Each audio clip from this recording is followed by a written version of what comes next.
Hey, what's going on, everyone? My name is Dean. Welcome back to my YouTube channel. Today we got a very special video because yesterday I went down to Big Ant Studios to check out AFL 23. So today I'm going to be giving you a full detailed game of Richmond and the Western Bulldogs. We're going to be on 3.5 minutes for our quarter length on medium difficulty against the AI.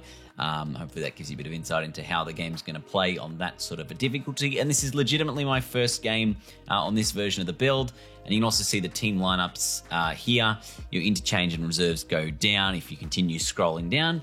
And you also can select roles for each particular player, much like you could in the last game. And they are listed on the screen there. But without any further ado, we're going to jump into a bit of the gameplay. I'm going to go through the full opening sequence. I don't skip anything, so you can go through that, have a look, listen to some of the commentary, and I'll jump back in once we get into the game. Now it's time for the players to take to the field.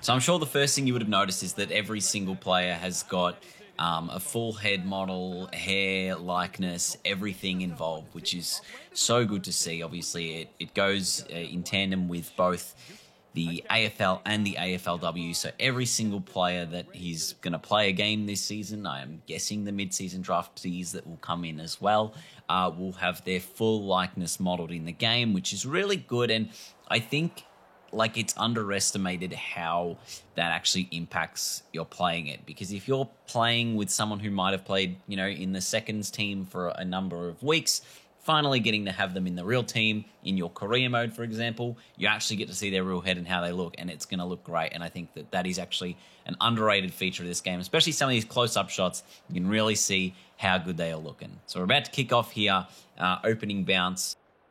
Richmond the Dogs, English versus Nankervis, and let's kick into the game. Nankervis wins the first tap. Here's a chance to get it. Now, one thing you'll notice is I probably miss a fair few handballs early, and just even similar with the goal kicking, I don't actually master anywhere near the level of controls because clearly there's a bit of a learning curve with this game. That is going to take a bit of getting used to. So I think for those who haven't played it yet and will obviously get the chance to play it on day one, really take your time with it. Even studying the controls is like one thing, and then actually giving them a crack yourselves is another, because there is a lot going on that you do need to try and work out. I actually did nail the set shot there on my first attempt, which I was very, very happy about.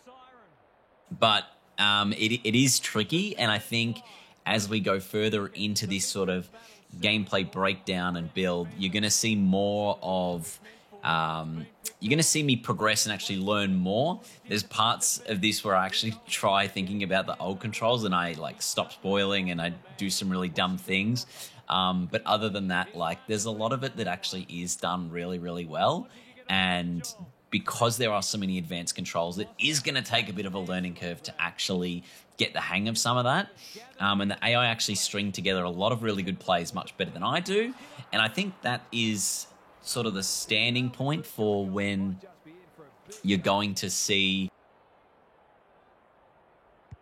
the skill gap in players is those who can really understand and use all of the controls at their disposal will be the ones who will really be the top tier players of this game. So I think, as we've seen with previous Big Ant titles like the cricket games, it is a little bit of a difficult entry barrier. And I only say that because it is tricky, it is something new, it is different muscle memory to what you would have played with a lot of other games, and I think that's where you might struggle a bit early. But once you get the hang of at least the basic controls, you'll definitely be able to start stringing some plays together. And even in this, I'm really only using the basic controls. I haven't scratched the surface on doing anything more advanced than that.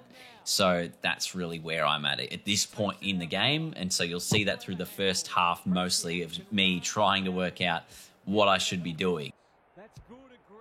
But I've done actually quite a nice play here to get it along the wing and up the ground to Dustin Martin, who's going to line up for a set shot. So with your set shots, you can obviously see the win there on the bottom left. You see my aiming reticle, my power reticle. I don't time this one all near as well, and you can see it sort of just veer off to the right-hand side, sort of floats, which I think is if you are getting your timing wrong, that's exactly what you're going to see, and that's what's going to happen, and you'll create sort of those things that are there, okay? This video is not going to be completely unedited. I'm going to skip through after this kick to the end of quarter time. The reason for that is I actually get much better as we progress through the game. So I kind of want you to see the better elements of me playing rather than just being quite ordinary at various stages. So let's skip forward to quarter time and we'll go through some more stuff. Strong grab. An absorbing first term comes to an end. This one looks like it'll be close.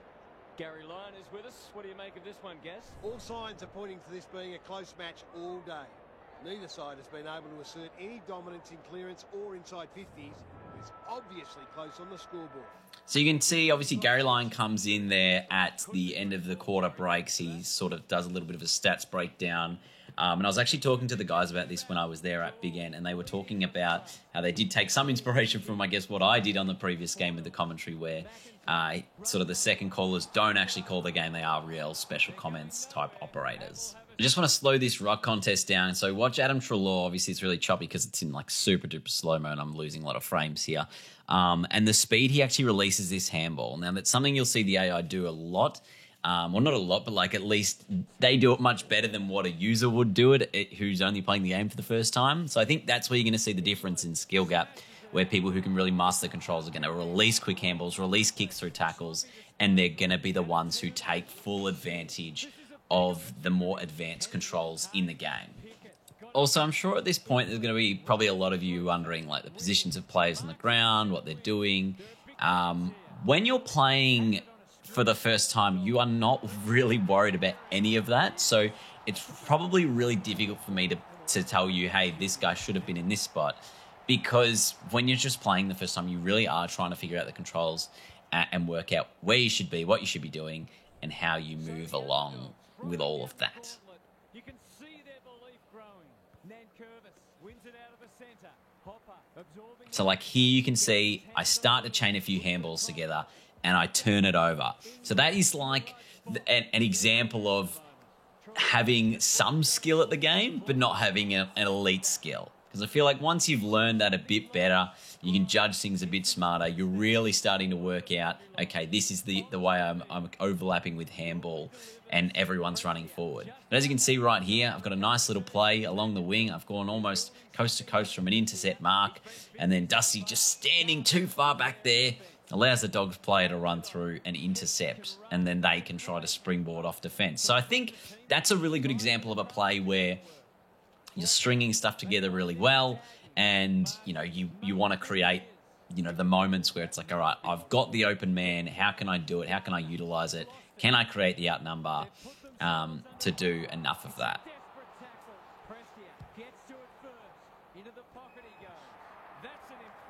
Now, obviously, one thing I said was that I wasn't great at the goal kicking.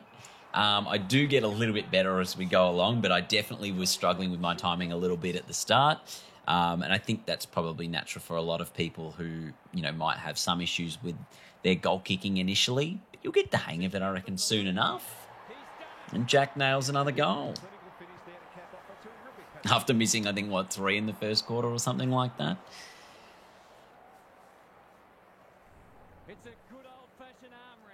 One thing I haven't talked a lot about is the contest and sort of the ball in the contest. Like, oh my God, Bontempelli was unreal there. Let's slow that down.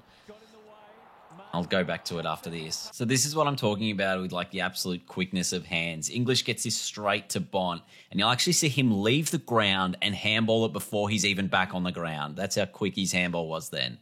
Unbelievable scene. So if you can master that in your contest work, you're going to be elite. I'd also like to point out that I never managed to do that in the entire time that I played this. But, you know, it's only my first time, so we can't do everything, of course. And Tim English, much like he did on that day where the Dogs did beat Richmond a few weeks ago, he was extraordinary in this game. Look at that. Slots at Bailey Smith. And there is the Cheese Man, everyone's second favourite goalkeeper. And I'm sure he won't mind me saying that because David Roden is, of course, everyone's favourite goalkeeper. But we love the Cheese, everyone's favourite streaming goalkeeper. Now, you'll notice I'm obviously not as quick with my handballs because I'm not using, I believe it's the clearance handball is the speed handball that you get out of there, where you have to hold the modifier down. Now, one thing I haven't spoken about, I'll just touch quickly on before half-time here, is getting the ball out of a tackle.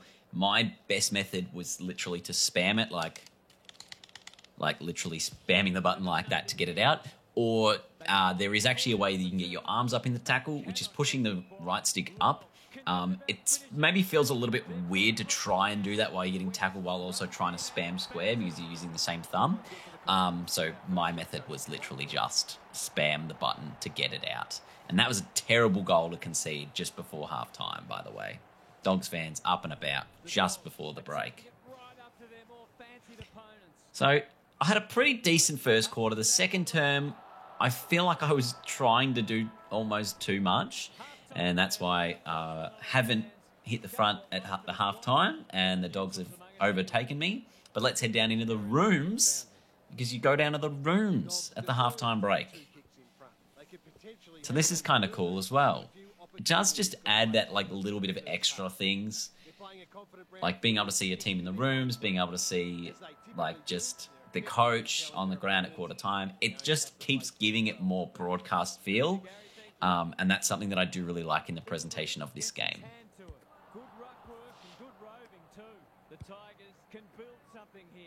That was the wrong handball. And that is something Richmond have been very, very bad at doing this year. Sorry, I'm going to criticise my own gameplay. I should have gone inboard because I had the men on the run, but I decided to go outside and I've turned it over. And there is, you can clearly see the skill issue of me not handballing, hitting the target. And even this half a metre kick is just learning curve of actually getting used to the game. So at this point, I'm still having a bit of trouble with my set shots, which is probably one of the bits of feedback I'll have for them. I'm going to send through a list of things that I found like that were done really well as things that maybe were not done as well. There's obviously still some things being ironed out. And I've absolutely nailed this banana here, by the way. That was huge. So, very exciting. I never actually had a shot on like a really tight angle where I would probably really need to utilize those like curve shots.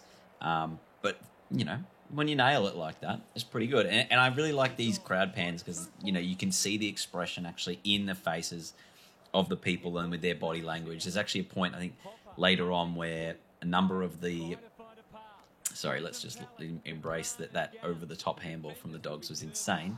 But there's a point where like there's a guy in the crowd who's like got his arms folded, he's really sad, and I was like, that was literally the embodiment of me last week when the D's ran over the top of Richmond on Anzac Eve. So I'm like, it is definitely reflective of the real world at times, which I think is really good as well. So here I'm obviously trying to create a slow play. What sort of options am I going to create by playing a bit slower? Because I think a lot of people will obviously play really quickly. And I'm like, all right, how can I do something that's a bit slower and then create an overlap this way instead? And then again, like skill issue error here with me trying to like rush the handball rather than like charging up the handball so that it goes a bit further. Because that's one thing you can do here is... if you hold the handball button down for a longer period of time, it'll actually go longer. This is actually one choice of kick that I do right here that I think is quite realistic. Obviously, a lot of players, they'll take that mark 50 to 55 out from goal, and they'll want to find that little short option where the players, 35, 40 out from goal to be able to line up and just slot the set shot in front of goal. So, very happy with that. And what I did here, which is really good, Shea Bolton, just a little look to the crowd saying, how did you like that one? As he put it through the big sticks. And you can probably start to see like the elements of me getting a little bit better at the game, starting to string some more passes together, some more handballs together as we head in towards the end of this third term, and even getting a little bit better in the ruck as well and tracking the ball. As I said, it's not the easiest to just pick up and understand everything straight away, and obviously the way you want to play is, you're going to have to learn through that. But yeah, there's definitely a bit here. Like even here, I tried to U-turn on that guy, didn't manage to get it, or tried to, have a big wide turning circle, but couldn't get away. So, there'll be tricks you pick up along the way and learn.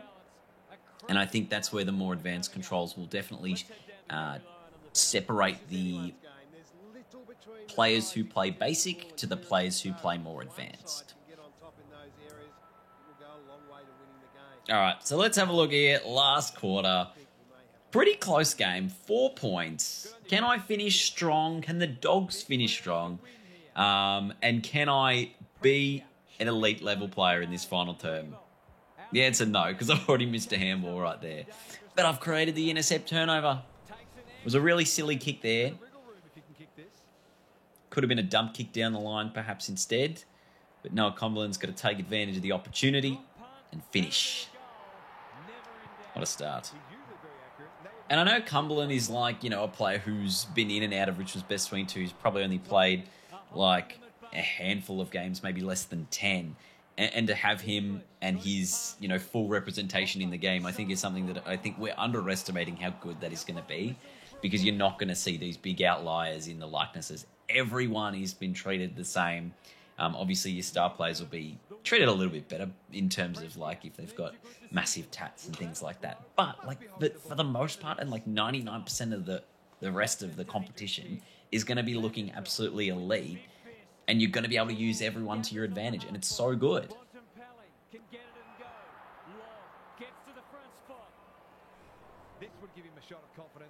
So it's a bit of a swing each way at the moment.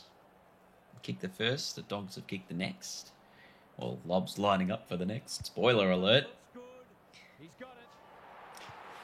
The Dogs have kicked very accurately in this game as well. Obviously 5 straight. A couple of those have just been really easy set shots. That one's directly in front. Would have liked to see maybe a little bit of swing either way. See if he was going to miss one of those. But, can't have them all. A little evade there by Prestia, who then gets it back, gives it back to Pickett, who absolutely nails the goal. And that's probably the best play that I did all day. And by all day, I mean this game, because it's the only game I got for you, which was absolutely elite. What a finish. You can see this bloke, he's got his arms crossed. He's not happy. That was the embodiment of me on Monday night when Richmond lost to the D's. Can I do it again? Can I replicate it? Another evade, step through. Finds Pickett out wide. Can he finish for 2 in a minute? Oh. Not with the bounce. Doesn't quite finish.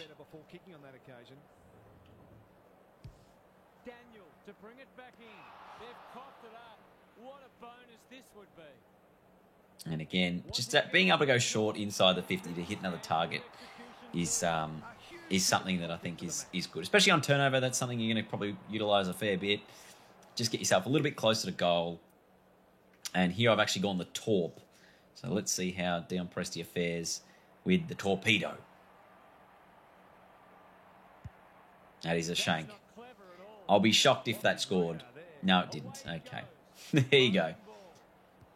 But like the spoiling, I felt really strong with spoiling in a contest, especially if you had a lot of momentum in a mark contest coming into spoil. I think marking, I didn't necessarily have that like fully worked out, but for the most part, I kind of understood exactly what was going on there, and getting to the front position and still getting a little bit of timing going on as well while you're doing that.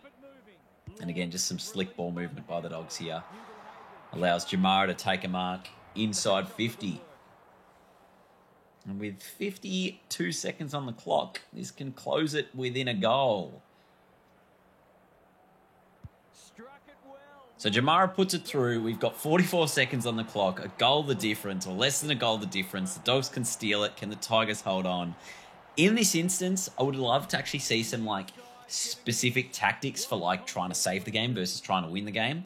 But obviously, I feel like, we're literally in the first iteration of this. This isn't even out yet. Maybe that's something they can look into in the future. Because at this point, I'm thinking I just need to save this game. And the Dogs are away here with that kick. But the rundown chase from behind has probably saved the day. And on the spread, we're out everywhere. So, that was a really intense moment for me. I've obviously secured the win now with the 15 seconds on the shot clock and ride it out here. But instead, I think I'm going to have a try with the Torp. But we're going to wrap up this video very, very shortly, everyone. So I just want to say thanks to everyone for watching. Thanks to Big Ant for having me down there. I really did appreciate the access. Obviously, hopefully you guys have appreciated the access as well. Morris is going to have a kick here after the final siren to give it a little bit of breathing space. It's an 11-point win to the Tigers in my first game of AFL 23. So if you enjoyed this video, you want to see more, make sure you're subscribed to the channel. And if you're picking up AFL 23 on Thursday, I hope you have fun with it. Let's listen to the team song in the rooms to finish off.